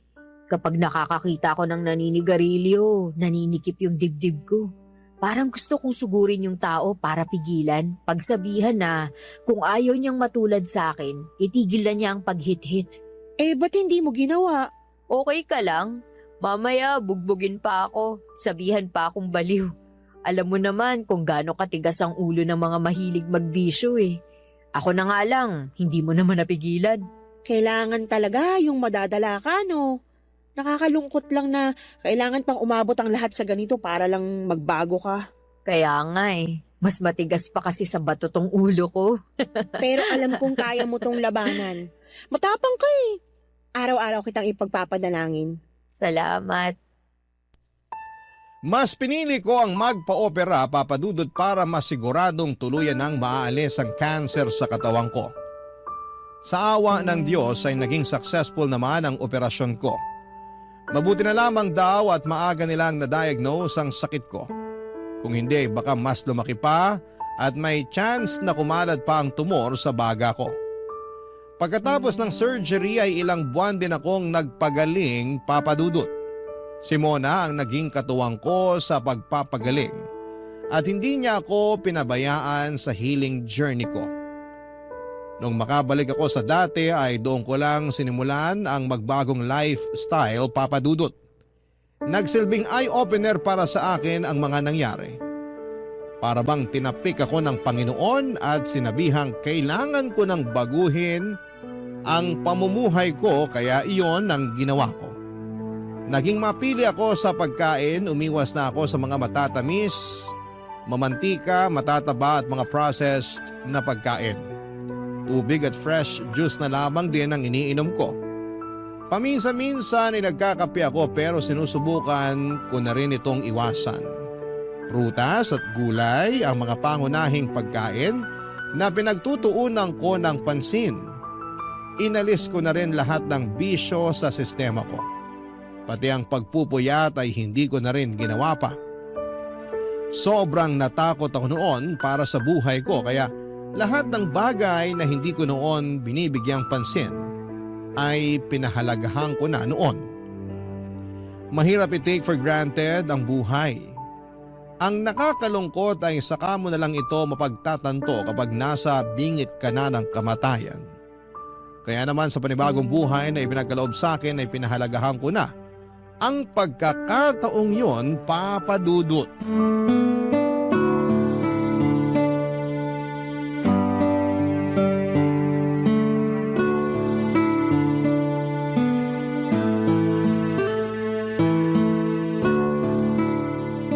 Oh, cheers! Cheers for more healthy years. Wait lang, nasa na yung tubig ko? Ay, oo nga pala, hindi ka na uminom ng alak. Oo, nagbagong buhay na tayo. Ikaw, magbago ka na rin. Huwag ka nang mag-inom. Baka mamaya, ikaw sumunod na magkasakit dyan. Huy, wag naman sana. Tsaka, occasional drinker lang naman ako. Iinom lang ako kapag may importanteng okasyon. Heto pala yung tubig ko. Game, cheers! Cheers! I-celebrate natin tong araw na to dahil 1 taong ka ng cancer-free. Congratulations! Salamat. Celebration din to ng bagong lifestyle ko. Akala ko mahihirapan akong isustain tong bagong buhay na to. Pero madali lang naman palang mabuhay ng healthy. Malakas yung motivation mo eh. Kung ayaw mong maulit yung nangyari sa'yo, talagang pipilitin mong magbago. Sadyang eye-opener lang talaga yung nangyari sa akin. Salamat pala na hindi mo ko iniwan the past year. Sinamahan mo ko sa laban ko. Para saan pa't naging magkaibigan tayo kung tatalikuran kita sa mga araw na kailangan mo ng suporta, di ba? Yung sinasabing walang iwanan sa hirap at ginhawa, hindi lang para sa mag-asawa yun, para rin yun sa mga magkakaibigan. Mabuti na lang talaga naging kaibigan kita. Kahit gaano kasama ugali ko, may nanatiling tao sa tabi ko. Ako lang din naman kasi nakakaintindi sa ugali mo eh. Ako lang yung nakakatagal. Sinabi mo pa. Pero may kailangan pa tayong i-celebrate ngayon. Ano? Kanina ko pa binabalandra sa to eh, pero hindi mo napapansin. Tingnan mo tong nasa daliri ko. Bakit? Ano ba yan? Oh my gosh, Sing-Sing! Nag-propose na sa'yo yung boyfriend mo? Oo, engaged na kami! Congrats, Mona! Kailan pa? 2 days ago. Bakit ngayon ko lang to nalaman? 2 araw ka na palang engaged, hindi ko man lang alam. Wala namang nakakaalam eh. Ikaw pa lang yung pinagsabihan ko. Siyempre, sa'yo ko unang sasabihin. Mas nauna ka pa nga kaysa sa pamilya ko eh. Paano siya nag-propose? Ginawa ba niya yung long-time fantasy proposal mo? Yung luluhod siya sa harap ko habang napapalibutan kami ng red roses? Oo, yun nga. Hindi, pero mas romantic yung ginawa niya. Paano? Kwento mo dali. 2 days ago, sinundo niya ako sa work. Nag-mall kami, kumain sa restaurant, tapos binili niya ako ng dress. Dress? Para saan naman yung dress? Magpo-photoshoot daw kami para sa anniversary namin. Teka, next week pa yung anniversary nyo, di ba? Oo, gusto daw niyang mag-post ng picture naming dalawa kaya naisipan niya magpa-photoshoot. Then, pagka-uwi namin sa apartment niya, nakaayos na lahat. May mga flower, may kandila, may balloons pa. Syempre, photoshoot nga kaya expected ko na may props, 'di ba? Hindi ko alam, proposal na pala yung nangyayari. Paano nga siya nag-propose during photoshoot? Oo, nakailang takes na kami nung sinabi niya. Gusto raw niya akong kunan ng nakatalikod. Eh di, tumalikod ako. Pagtalikod, wala akong mantay na flash ng camera. Pagharap ko, nakaluhod na siya tsaka may hawak ng singsing. Oh my gosh! Kinikilig ako! Ang nakakatawa, hindi pa man siya nagsasalita. Umiiyak na siya. As in? Oo. Hindi na nga niya nasabi yung speech na ilang araw na daw niyang prinactice eh. Ang nasabi na lang niya, will you marry me? Dahil sa sobrang kaba. Sana all ikakasal na. Gawin mo akong maid of honor, ha? Kung hindi, magtatampo talaga ako. Sino pa bang magiging maid of honor ko kundi ikaw? Kaya nga nalampasan mo yung cancer mo eh, kasi magiging maid of honor pa kita eh. May date na ba yung kasal? Wala pa, pero most likely this year na. Agad-agad? Ba't pa namin patatagalin? Eh sa edad kong to, wala na akong kailangang antayin pa. Ano pang ginagawa mo? Eh di magplano na tayo ng kasal. Ngayon na? Bakit naman hindi? Simula noon ay sunod-sunod na ang mga magagandang bagay na nangyari sa buhay ko. Para bang simula noong binago ko ang pananaw ko sa mundo ay naging maganda na rin ang pasok ng mga bagay-bagay sa buhay ko. Kaso nga lang, kasabay nito ay nawalay sa akin ang isa sa mga pinakamahalagang tao sa buhay ko. Si Mona. Understandable naman, Papa Dudut, na hindi forever mananatili sa tabi ko si Mona bilang kaibigan. Tatanda rin kami at magkakaroon ng kanya-kanyang pamilya, kanya-kanyang buhay kung saan ay hindi na namin kakailanganin pa ang isa't isa. Noong ikinasal si Mona sa kanyang asawa at bumuo sila ng sarili nilang pamilya, ay unti-unti kami nagkaroon ng falling out. Naging busy ako noon sa bago kong buhay, samantalang naging busy din siya sa bago niyang mundo. Magkaibigan pa rin naman kami, nakakapag-usap pa rin kami mayat maya at nagkikita kapag may mga importanteng okasyon sa buhay namin. Pero hindi na ito katulad ng dati, Papa Dudut. Siguro'y ganon talaga ang buhay. May mga taong ganon man kaimportante para sa atin ay mawawalay din sila mula sa atin at maintindihan ko naman yon. Sa mga sumunod na taon ay tuluyan nang tumigil ang ugnayan namin ni Mona, lalo na noong lumipat na siya sa Rizal. Saka ko na lang noon naramdaman ang kawalan ni Mona noong isang masamang balita na naman. Ang biglang bumagsak mula sa buhay ko at wala akong kaibigan na matakbuhan noon. Papa Dudut, pagkalipas kasi ng 5 taon, ay muli akong nakaramdam ng mga sintomas ng lung cancer. Ang sakit na minsan ko nang tinalo at nilabanan. Barangay Love Stories. Barangay Love Stories. Kinumpirma ng sarili kong doktor ang pagbabalik ng cancer sa katawan ko, Papa Dudut. Sa pagkakataong yun ay hindi katulad noong naunang findings. Mas aggressive na raw ang cancer sa lungs ko. Noong panahong yun ay feeling ko ay tinaydor ako ng mundo. Alam kong ginawa ko ang lahat para baguhin ang buhay ko. Ginawa ko ang lahat para maging healthy ako sa nagdaang taon, pero sa huli bumalik pa rin ang cancer. Noong nalaman ko ang balita ay agad akong naghanap ng makakaramay. Nalungkot at nagulat ang mga kamag-anak ko noong nalaman nilang bumalik ang cancer ko. Pero ang pakikiramay at pag-comfort nila sa akin ay hindi naging sapat. Naisip kong i-message si Mona para kumustahin siya. Noong time na yon at halos 2 taon na rin kaming walang contact sa isa't isa. Ang huling message ko sa kanya ay noong binati ko siya ng happy birthday.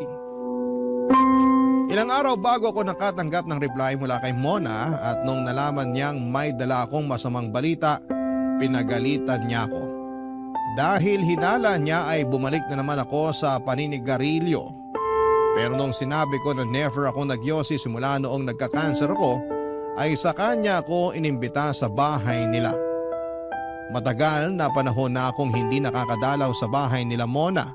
Ang huli ay noong nanganak ito bago pa nagka-pandemic. Bumiyahe ako papunta sa Rizal para muling makita ang kaibigan ko. Pero nagulat ako nung nakita ko ang itsura ni Mona na ilang taong ko nang hindi nasisilayan, Papa Dudut.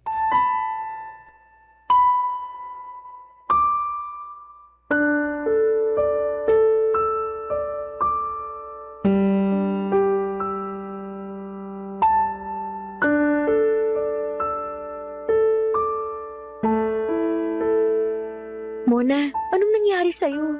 Paano ka nagkaganito? Nagpaikot yung ruleta ng kamalasan, sa akin tumama. Alam mo kung anong napanalunan ko? Cancer. Cervical cancer. Kailan pa to? 8 months ago. Ha? Ganun na katagal? Bakit hindi ka man lang nagsabi sa akin? Ang tagal na natin hindi nakakapag-usap. Paano ko sasabihin sa'yo? Ang ganda na ng buhay mo eh. Alam nga namang bigla-bigla na lang akong tatawag sa'yo. Hi Shine, kumusta ka na? Heto ako, may cancer na. Ang pangit naman na lalapit ako sa'yo kung kailan may malaki akong pinagdadaanan. Mas maganda na yun kaysa madatnan kita ng ganito. Buong akala ko, masaya na ang buhay mo. Nasa tahimik na kayo ng asawa mo. Tapos ganito makikita ko? Naghihirap ka nang wala ako? Ayoko maging pabigat sa buhay mo. Hindi ka magiging pabigat. Magkaibigan nga tayo, di ba? Magkasama sa hirap at ginhawa. Marami nang nagbago. Tumanda na tayo. Nagkaroon na tayo ng kanya-kanyang buhay. Hindi na tayo tulad ng dati. Ang payat mo na. Mas matanda ka ng tingnan kaysa sa lola ko. Ganun na ba kalala? Oo, kumain ka naman. Malapit nang lumabas yung mga buto sa katawan mo. Ang nipis na ng balat mo. Wala na. Sobrang nag-deteriorate na tong katawan ko eh. Lumaban ka. Cancer lang yan. Yung akin nga, nalabanan ko eh. Wala na to. Late stage na yung sakit ko eh. Tinaningan na nga ako ng doktor. Hindi totoo yung taning-taning na yan. Magtiwala ka sa Diyos. Milagro na lang ang magpapagaling sa akin. Na hindi imposibleng mangyari. Give up na ako. Nag-give up na rin tong katawan ko eh. Hindi mo man lang ba ako aantaying ikasal? Magiging maid of honor pa kita. Eh di maghanap ka na ng mapapangasawa mo ngayon habang buhay pa ako. Sira ulo ka. Bakit ako mag-a-adjust para sa'yo? Ikaw ang maghintay. Pahabain mo yung buhay mo para makita mo kung ikasal. Which is mukhang malabo na rin palang mangyari. Bakit? Wala ka na bang planong mag-asawa?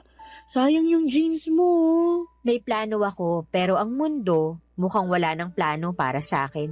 Ano ibig mong sabihin? Nagpunta ako dito kasi kailangan ko ng kaibigan. Namiss kita eh. Teka, familiar tong eksenang to ah. Di ba nangyari na to dati? Yung bigla mo akong kinita kasi namimiss mo ko? Oo, nung nalaman kong may cancer ako. First time kong binanggit sa'yo na miss na kita. So bakit sinasabi mo ulit sa akin to? Bakit bigla-biglang na-miss mo na naman ako kahit hindi ka naman nagsasabi ng ganyan? Kasi nagbalik yung cancer mo na. Kaya ako nagpunta rito kasi kailangan ko ng kaibigang masasabihan. Anong nakakatawa? May cancer ka rin? Nabunot ka rin ng ruleta ng kamalasan? So pareho pala tayong minalas. Mukhang magkaibigan nga talaga tayo. Kung anong meron ka, dapat meron din ako. Gaya-gaya ka talaga eh. Hoy, ako yung nauna kaysa sayo, no? Nung sinabi kong walang iwanan sa hirap at ginhawa, hindi ko naman sinabing sundan mo ko agad kapag namatay ako. Gaga ka. Lalabanan ko tong sakit ko, kaya dapat ikaw, lumaban ka rin. Ang saklap ng sinapit natin, no? Never kong na-imagine na sa ganitong paraan din pala matatapos ang lahat. Matagal pa ang katapusan natin. Masamang damo tayo pareho, di ba? Dinamay mo pa ako. Ikaw lang yung masamang damo, no? Eh di ako na.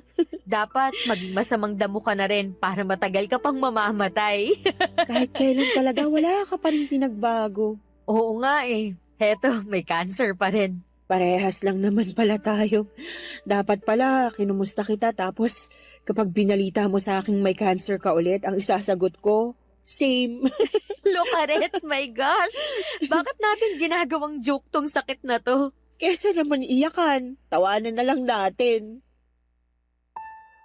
Ganun na nga ang nangyari, tinawanan na lang namin ni Mona ang naging takbo ng buhay namin. Sa dami ng problemang pinagdaanan naming dalawa ay cancer pa talaga ang makakadali sa amin. Noong araw na yon ay imbes na maging malungkot dahil sa mga sakit namin ay nagbalik tanaw na lamang kami sa mga hindi malilimutang alaala naming dalawa bilang magkaibigan sa mga nagdaang taon. Papadudot hindi siguro kayo maniniwala kung sasabihin ko sa inyong magkaaway kami dati ni Mona. High school lang kami noon at nasa magkaibang section. Nasa star section si Mona samantalang ako ay nasa pangalawa. Pangarap ko noong mapunta sa star section kaya ginawa ko ang lahat para tumaas ang grado ko. Sinasalihan ko ang lahat ng extracurricular activities sa eskwelahan at karaniwan si Mona ang mga nakakalaban ko. Pero dahil mas matalino siya kesa sa akin, ako ang laging talunan. Naging insecure ako sa kanya pero hindi ko alam na insecure din pala siya sa akin. Dahil mas magaling ako sa ibang activities katulad ng sports at pagsayaw. Minsan na rin kami naglaban sa pageant at tinalo ko siya.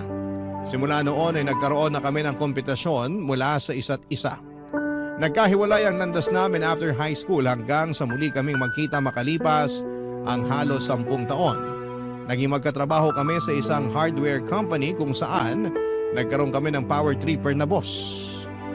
Kung noong high school ay magkaaway kami sa trabaho ay naging magkakampi kami ni Mona laban sa boss naming Sinto-Sinto. Doon na nga po nagsimula ang pagkakaibigan namin at simula noon ay naging katuwang namin ang bawat isa sa mga pagsubok na dumating sa buhay namin at ang pinakamalala na sigurong pagsubok para sa amin ay ang pagkakaroon ng cancer, papadudot.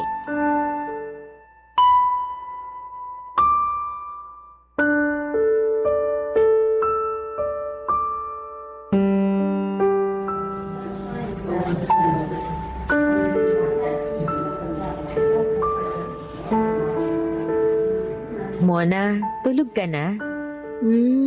Hindi pa. Pinapahinga ko lang tong mata ko. Sabihin mo lang kung gusto mong magpahinga para maiwan kita, hindi kita maabala. Huwag kang umalis. Araw-araw na nga ako nakahiga, pagpapahingahin mo pa ako.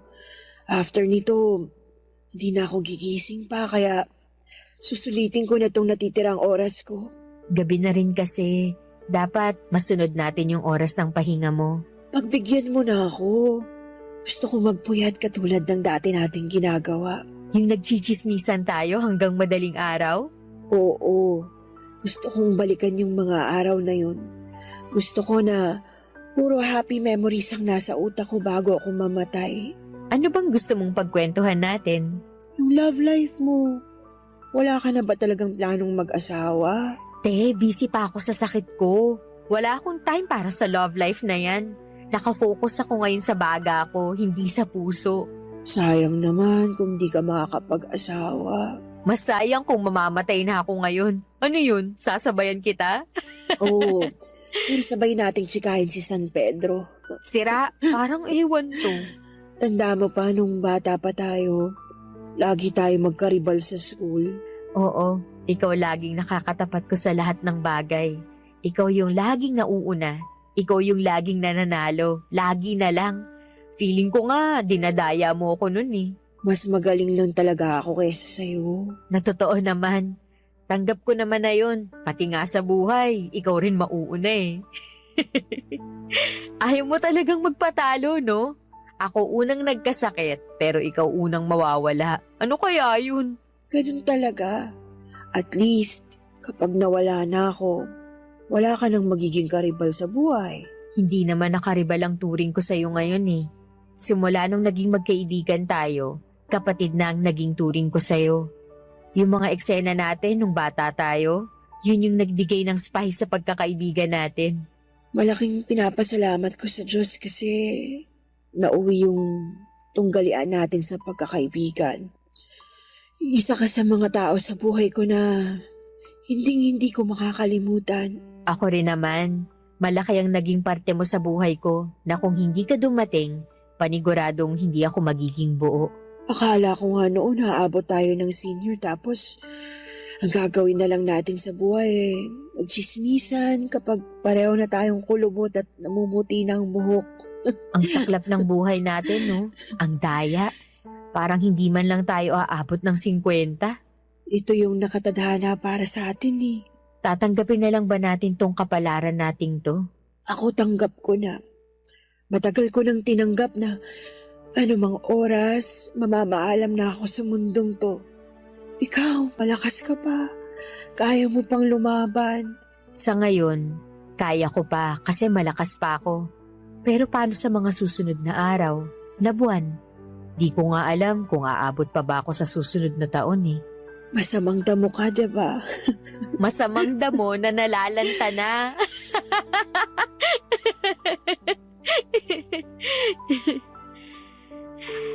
Mamimiss kita, Mona. Ako rin. Mamimiss ko yung mga araw na sobrang active pa tayo na para bang napakaliwanag ng future nating dalawa. Hindi man ako pinalad ngayon.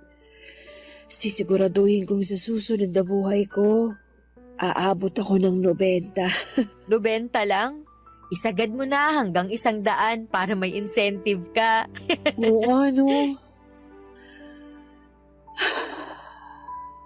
Ito na ba yung moment para magpaalam na tayo sa isa't isa? Huwag muna. Marami pa tayong pagkukwentuhan sa mga susunod na araw. Hindi ko hawak ang oras ko kaya mas maganda yung nagpapaalam na ako.